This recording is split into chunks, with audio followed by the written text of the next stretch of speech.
Et salut à tous les amis, c'est Crypto Partage, c'est un plaisir de vous retrouver pour cette nouvelle vidéo d'analyse. J'espère que vous allez tous très bien, moi ça va impeccable. Je vous souhaite d'ailleurs à tous et à toutes un très bon week-end, puisque cette vidéo devrait sortir normalement le samedi matin et elle servira pour tout le week-end puisque je ne ferai pas de vidéo dimanche, sauf si je me chauffe, mais en théorie il n'y aura pas de vidéo. Je vais laisser tranquillement le marché de côté pour le week-end, un peu comme les professionnels, et on se retrouvera lundi matin pour faire un point sur la clôture, notamment hebdomadaire, qui va être importante puisqu'on est sur des zones assez importantes sur Bitcoin et sur la majorité des cryptos. On va en reparler au cœur de la vidéo. Le Bitcoin 35 800 $. Toujours pas de réaction, toujours pas de rebond, toujours pas d'acheteurs qui se manifestent, donc c'est un petit peu dommage. On souffre, l'Ether qui passe sous les 2700 $, et pour Luna on perd moins 10%, Rune pareil, on est bien dans le rouge, moins 6%. On a Algo par contre qui prend plus 7%, on a quelques petites cryptos quand même qui sont très légèrement dans le vert. Appcoin qui perd quasiment 7% et qui est de retour à 12 $. Et je voulais faire une petite mention spéciale à Atom qui est en train de pas mal dérouiller en ce moment. 16 $, moins 5%, donc ça affecte pas mal mon portefeuille personnellement puisque je suis pas mal investi sur Atom. Donc voilà, si vous vous demandez si moi aussi je souffre dans ces périodes-ci, oui je souffre. Après souffrir c'est un grand mot parce que vraiment j'essaie à chaque fois d'anticiper les pires scénarios pour justement ne pas souffrir et ne jamais trop m'exposer, ne pas pouvoir dormir la nuit ou que sais-je. Voilà, je fais tout le temps en sorte, j'ai à peu près 20% de stablecoins de côté, plus maintenant, puisque au final quand le marché dump, et ben la part de vos stablecoins, vu que les stablecoins ne bougent pas, et ben elle prend plus de place. Donc là je suis quasiment à 25% en stablecoins maintenant, mais voilà, c'est clair que c'est pas une période de marché agréable pour personne, mais il faut forcément passer par là. Si vous voulez faire des x10, des x100, il faut être prêt à prendre des moins 80% derrière, puisque ça va forcément dans les deux sens. Et juste avant de passer sur l'analyse technique du Bitcoin, je voulais revenir rapidement sur vos commentaires sur la vidéo d'hier, puisque j'ai fait une petite bêtise. Encore une, vous allez me dire, après avoir dit que le marché allait pump, là je vous ai dit que Carl The Moon était américain. En même temps, il est tout le temps en train de se filmer aux States, ou soit en train de parler avec des ricains ou à Dubaï. Enfin bref, vraiment pour moi c'était un vrai américain. Mais apparemment ce n'est pas le cas, puisque vous m'avez quasiment tous dit en commentaire qu'il était suédois. Voilà, Flopine me dit il est suédois, Astre75 il est suédois, Carl The Loose, petit surnom, Magic War pareil, tu me dis qu'il est suédois, et toi Hamid pareil, non c'est un suédois. Et pour conclure, voilà, on conclut en beauté. Thierry Olivier, pour lui rien à voir avec la nationalité, Carl est tout simplement nul. Allez, on se retrouve pour l'analyse technique du Bitcoin. On va faire aujourd'hui, enfin ce week-end, le mensuel, l'hebdomadaire et le daily, puisqu'il y a eu quand même pas mal de mouvements cette semaine et ça nous fera pas de mal de se remettre un petit peu les idées en place, voir un petit peu les plans qu'on peut mettre en place aussi. Je vais vous donner globalement aussi ce que moi je compte faire, parce que c'est toujours mieux je pense d'imager et de donner mon cas, comme ça vous pouvez voir concrètement comment moi j'agis, et ensuite vous essayez de caler peut-être, pas de me copier, hein, vraiment c'est pas le but, hein, mais d'essayer de comprendre comment moi j'investis, parce que je sais que quand on arrive sur les marchés c'est toujours délicat de savoir quand agir, tout ça. Donc voilà, moi je vous donne mon exemple et ensuite c'est à vous de faire votre propre sauce. C'est très important de faire votre propre sauce parce que vous n'avez pas tout simplement par exemple la même perspective du risque, les mêmes ambitions de gain, tout ça. Donc ça c'est propre à chacun. Donc moi je vous donne moi ce que je vais faire, et ensuite comme ça vous pouvez justement faire votre propre plan. Donc sur le mensuel, qu'est-ce que je constate? C'est que nous sommes en train de sortir de la zone de rechargement. On est en train d'agresser les bulls ici qui défendent à tout prix ce creux mensuel. Pourquoi il est hyper important ce creux mensuel? Parce que tout simplement si on clôture sous 34 800 $, on inverse la structure du marché, on inverse la tendance et on devient baissier sur le mensuel. Donc ça c'est une catastrophe. Ça veut dire qu'on aura les probabilités dans le sens de faire des points bas et des points hauts de plus en plus bas. Donc clairement là pour le coup le scénario des 20 000 $ s'activerait. Et d'ailleurs c'est puisque ce scénario des 20 000 $ s'activerait que je n'y crois pas, parce que je trouve que vraiment en ce moment sur les réseaux sociaux, et même ça dure depuis maintenant plusieurs semaines, les bears sont vraiment persuadés qu'on va retourner à 20 000 $ et vont même peut-être en dessous. Et c'est pour cette raison que je me dis qu'on n'ira pas, parce qu'en général quand il y a un consensus général sur le marché des retails, le marché n'y va pas. Et peut-être qu'on va faire quelque chose un peu comme ce qui s'est passé ici. Alors là, il y avait tout le monde qui était d'accord, et moi le premier, pour dire qu'on allait à 100 000 $. Alors moi, j'étais pas pour 100 000, mais j'étais pour 80 000 $, un peu en dessous. Parce que justement, 100 000 $, il y avait un consensus général. Et j'aime pas trop quand il y a un consensus général. Mais du moins, les 80 000 $ pour moi, c'était plus ou moins une évidence. En tout cas, avec l'analyse technique. Et d'ailleurs, on a piégé un petit peu tout le monde. On a réintégré les 60 000 $ qui étaient une ancienne résistance. Et quand on fait un breakout, en général, il ne faut pas réintégrer les 60 000 $. C'est un peu comme ce que l'on a fait ici en sortie de range. Je vais vous remettre ce qui s'est passé ici. Vous voyez, je vous ai mis une petite capsule rouge. Ici, on a le breakout. Et je vous l'avais dit, pour moi, quand on passait sous les 45 000 $, c'était pas bon du tout. C'était retour minimum à 40 000 $. Aujourd'hui, on se trouve à 35 000 $. Et on pourrait même carrément aller beaucoup plus bas et activer le scénario des 30 000 $. Puisque ici, c'était vraiment pas ce qu'il fallait faire. Quand on casse un niveau de résistance, il faut le breakout. Il ne faut pas revenir dessus. Ou alors on fait un pullback, mais il ne faut pas réintégrer dessous. Parce que c'est pas bon du tout. Donc là, c'est peut-être ce que l'on pourrait faire ici. Vu qu'il y a tout le monde qui est persuadé qu'on va aller à 20 000 $. Si jamais on vient clôturer en dessous, là, le consensus général va être, ça y est, le scénario 20 000 s'active. Et donc, peut-être qu'on aura quelque chose comme ça, exactement comme ce que l'on a eu ici, une réintégration. Et derrière, on repartirait peut-être chercher un haut de range. Et finalement, on serait uniquement dans un range ici pour patienter jusqu'au prochain halving. Donc voilà, ça, c'est un petit scénario que je voulais vous partager. Maintenant, concrètement, c'est bien beau de faire des scénarios, mais qu'est-ce qu'on fait ? Qu'est-ce que moi je fais? Donc je vous ai dit ce que je vais faire. Donc moi personnellement, j'ai toujours mes 20-25% de stablecoins de côté. Et je vous ai dit, je les poserai uniquement si on passe sous les 30 000 $. Là, je ne compte pas recharger pour le moment. Parce que voilà, je suis assez exposé au marché déjà. Et donc je ne vais pas paniquer, je ne vais pas vendre puisqu'on approche d'un dernier creux. C'est le pire endroit pour vendre. Pour moi, c'est un endroit très bien pour se positionner ici. Si vous êtes à 80% de stablecoins, voilà, vous pouvez augmenter votre part en crypto-monnaie, prendre un peu plus de risques, parce que vraiment pour moi on arrive sur des zones très importantes. On a en parallèle de ça un dollar qui est plus haut que jamais, donc pareil sur zone de résistance. Donc vraiment pour moi c'est des bons moments ici pour investir. La psychologie est totalement bear, le fear and greed est bear, donc vraiment ici c'est un bel endroit pour investir. Et si jamais on casse ici le point bas, soit vous faites comme si c'était du trade et vous coupez vos positions, vous avez perdu 5-10%, voilà, vous sortez, basta, on n'en parle plus, vous remettez en stablecoins, ou alors vous holdez et vous attendez de voir comment la suite se profile et vous essayez de vendre un futur rebond, parce que comme d'hab le marché ne va pas faire ça, il ne va pas descendre à l'infini, hormis s'il y a un crack.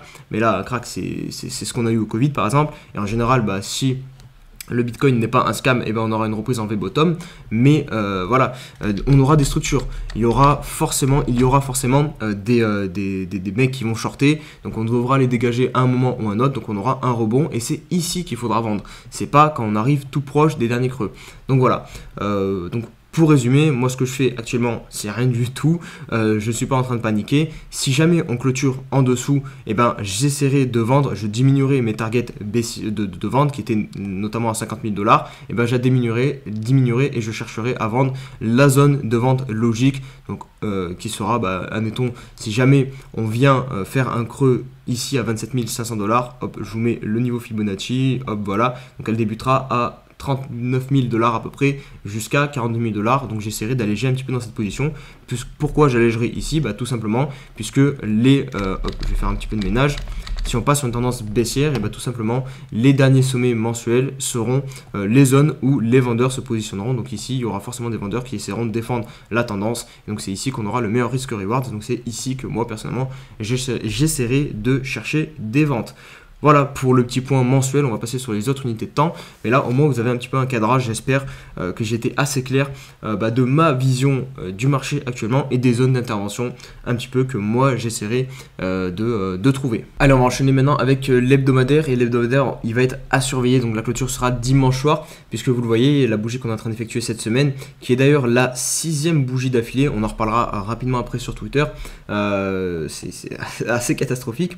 Mais en tout cas, ici les clôtures sont importantes à défendre. 37 600 $, ça sera intéressant de venir clôturer au-dessus, et vraiment la plus importante c'est celle-ci, 36 100 $, qui protège le W. Si jamais on clôture en dessous, on annule le W. Je vais vous mettre les droites, vous allez voir, hop, ici on est très légèrement en dessous, donc pour le coup il va falloir réagir d'ici dimanche pour préserver le W. Après attention, voilà, on peut toujours avoir des fake out sur le marché crypto, hein.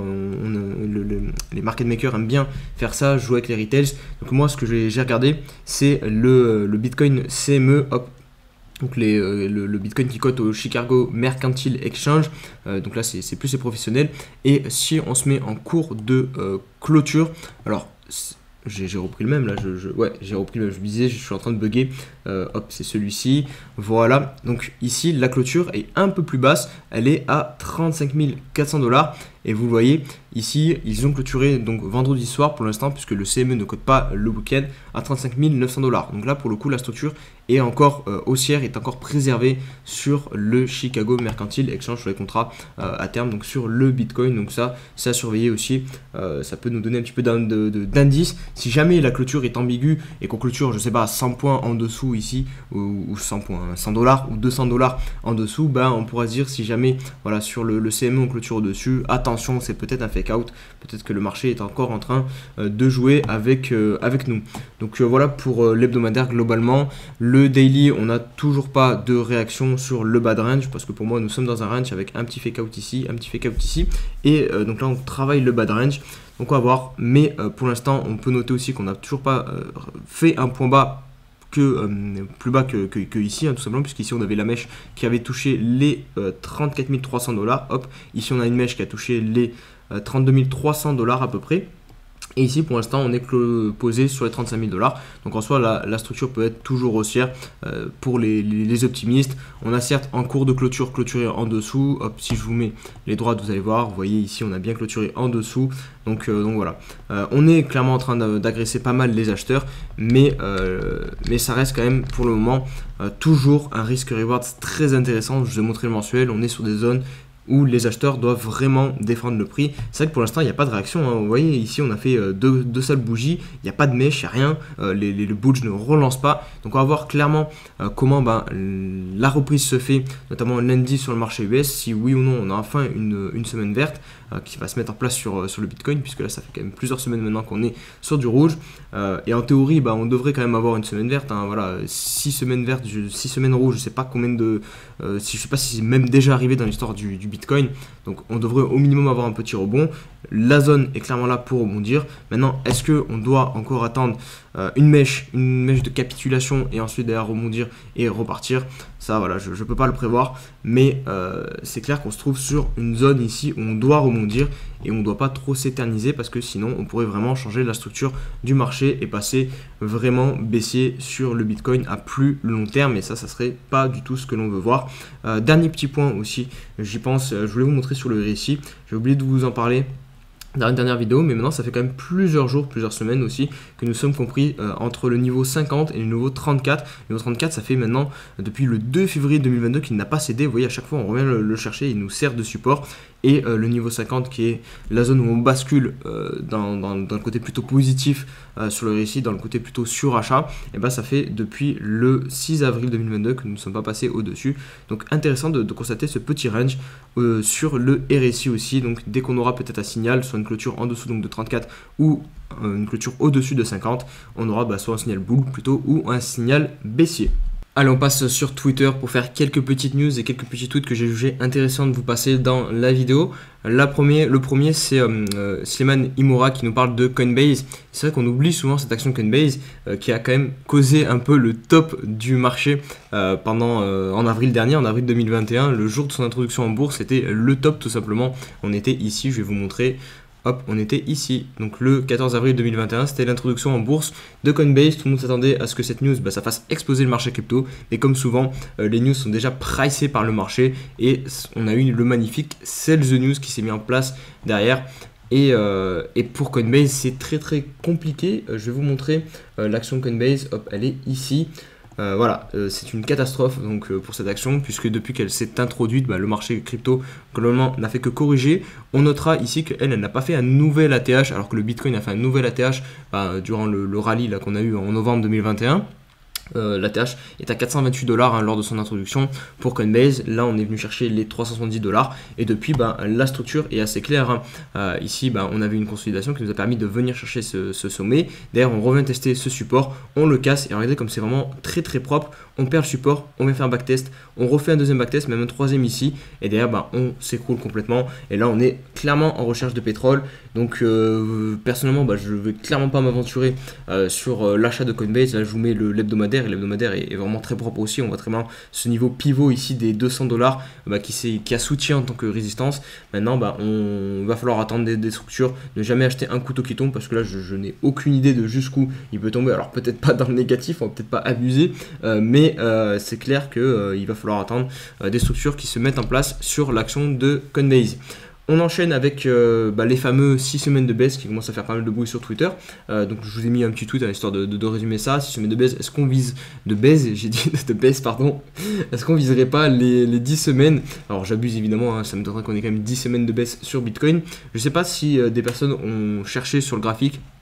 Personnellement, j'ai clairement la flemme de remonter pour voir si on a déjà eu 6 semaines de baisse sur le Bitcoin. Mais si quelqu'un a la motive, n'hésitez pas à le dire en commentaire pour voir si on a déjà eu 6 semaines ou plus de baisse sur le Bitcoin. Mais ça m'étonnerait grandement pour un actif aussi haussier que le Bitcoin. Avoir 6 semaines de baisse, c'est quand même vraiment rare. Blockchain XP sur Twitter qui nous partage ce petit graphe. Je voulais vous le partager, je le trouve un peu intéressant. Donc c'est tout simplement ce que vous avez en violet ici, là le prix d'achat moyen des bitcoins par les personnes qui ont acheté pendant les 3 derniers mois. Et donc ce qu'on peut constater depuis plusieurs mois maintenant, c'est que ces personnes ont la tête sous l'eau. Donc voilà, ça fait des personnes qui ne vont pas bien apprécier si le bitcoin continue de descendre et qui vont peut-être revendre à perte à des personnes qui sont peut-être investies sur du plus long terme. Et pour conclure, je vais conclure avec cette petite news qui est somme toute banale. J'ai du mal en ce moment, pour cette vidéo, désolé. Donc le FMI qui réitère encore une fois ces petites mises en garde contre les pays qui font le Bitcoin cours légal dans le pays. On a vu au Salvador, le Salvador a eu des avertissements, et là c'est pour la République centrafricaine qui a elle aussi octroyé au Bitcoin cours légal dans son pays. Voilà la petite mise en garde du FMI. Donc l'adoption du Bitcoin en tant que monnaie légale en République centrafricaine pose des défis majeurs en termes de transparence, de légalité et de politique économique. Voilà les amis pour cette vidéo. J'espère comme d'hab qu'elle vous aura plu. Si c'est le cas, n'hésitez pas à mettre vraiment un petit pouce bleu pour me soutenir et un petit commentaire pour me dire ce que vous allez faire ce week-end. Franchement, ça m'intéresse aussi. On n'est pas obligé de parler tout le temps de crypto-monnaie. Et on va se dire à lundi pour une nouvelle vidéo. Prenez soin de vous. Allez, ciao ciao.